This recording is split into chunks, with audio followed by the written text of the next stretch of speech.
Assalamualaikum warahmatullahi wabarakatuh.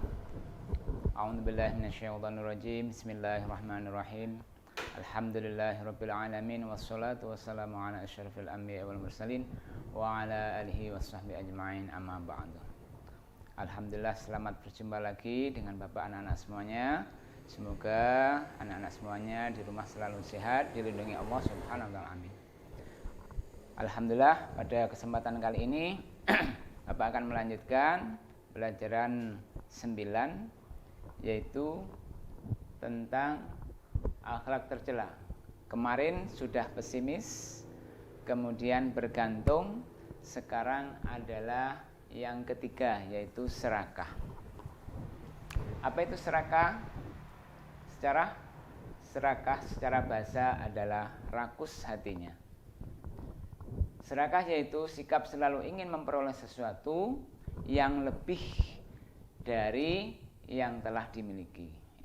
Jadi kalau sudah memiliki yang sudah cukup tapi ingin lagi, artinya berlebih-lebihan, tanpa memperdulikan halal atau haram dalam mencarinya. Karena ini sifat tercela, bagaimana mengetahuinya? Maka kita mengetahui ciri-cirinya dulu. Ciri-cirinya yang pertama yaitu tidak pernah merasa puas terhadap apa yang telah dimilikinya. Jadi orang yang serakah, dia tidak akan pernah merasa puas dengan apa yang dia miliki. Artinya dia tidak pernah bersyukur, tidak pernah berterima kasih. Artinya hatinya juga tidak pernah tentram. Hatinya selalu bergejolak, tidak tenang, ingin ini, ingin itu, menginginkan sesuatu yang dia sendiri tidak mampu. Akhirnya menginginkan sesuatu yang bukan hak miliknya. Itu namanya ciri-ciri dari serakah yang pertama. Kemudian menggunakan segala cara untuk mendapatkan sesuatu tanpa memperdulikan halal atau haram. Karena saking pinginnya memperoleh sebanyak-banyaknya, akhirnya tidak memperdulikan apakah ini halal apa tidak, ini melanggar aturan Allah atau tidak.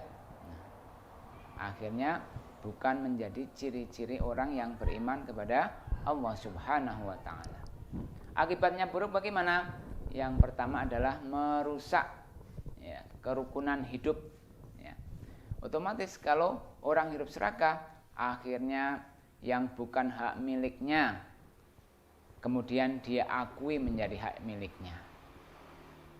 Akhirnya terjadi pertengkaran, terjadi keributan, sehingga kerukunan itu terganggu, tidak terwujud. Akhirnya kehidupannya tidak pernah aman. Yang kedua, cenderung untuk berbuat jahat.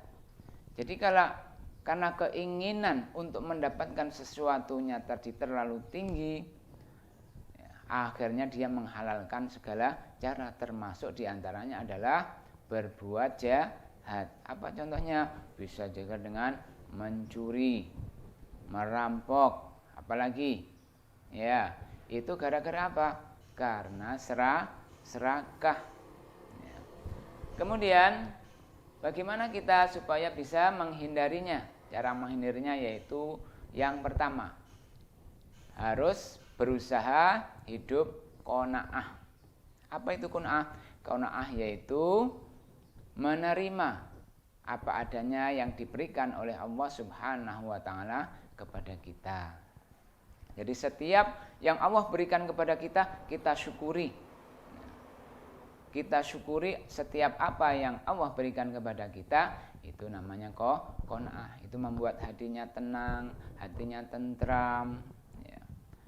Kemudian rezekinya juga dibanyakkan, diberkahkan, karena hidup qanaah. Sekarang yang kedua, membiasakan pola hidup sederhana. Pola hidup sederhana ini bagaimana anak-anak ya? Pola hidup dengan memperhatikan kepentingan, mulai dari hal-hal yang penting-penting saja dulu. Hal-hal yang tidak penting atau apalagi bersifat kemewahan diabaikan dulu. Nomor satu yang penting-penting dulu. Yang penting apa? Ya, tempat tinggal, ya. Apalagi sandang, pangan, itu yang paling penting. Ya. Jadi nggak usah berpikir yang terlalu tinggi. Ya. Nah, itu namanya nanti tidak qanaah. Ya. Tidak sederhana. Kemudian adalah tidak panjang angan-angan. Ya. Panjang angan-angan itu apa anak-anak? Yaitu banyak menghayal. Ya. Kemampuannya satu, dia membayangkan kalau dirinya pada posisi 10 misalnya. Ya.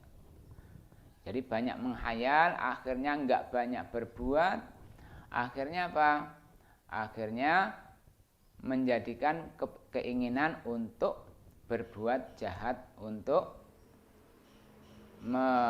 mewujudkan daripada keinginannya tadi yang tidak masuk akal. Itu panjang angan-angan. Kemudian banyak bersyukur atas nikmat yang telah diterima. Nah, ini. Jadi kita sebagai hamba Allah Subhanahu wa taala, apapun yang Allah berikan harus kita syukuri. Dengan rasa syukur hati kita menjadi tentram, ya. Sehingga untuk berpikir, untuk ibadah itu juga tenang. Dalam hidup dengan masyarakat juga tenang. Karena apa? Selalu bersyukur. Nah, demikian yang Bapak sampaikan untuk sikap yang harus kita hindari, yaitu serakah. Ya. Karena serakah nanti ujung-ujungnya akan menyerumuskan kita kepada kesengsaraan. Ya. Demikian, itulah yang harus kita hindari, yaitu sikap apa anak-anak? Iya, sikap serakah. Jadi kita tidak boleh serakah. Ya. Terima kasih, mudah-mudahan pertemuan kali ini menambah ilmu kita sehingga lebih bermanfaat. Bapak akhiri, wassalamualaikum warahmatullahi wabarakatuh.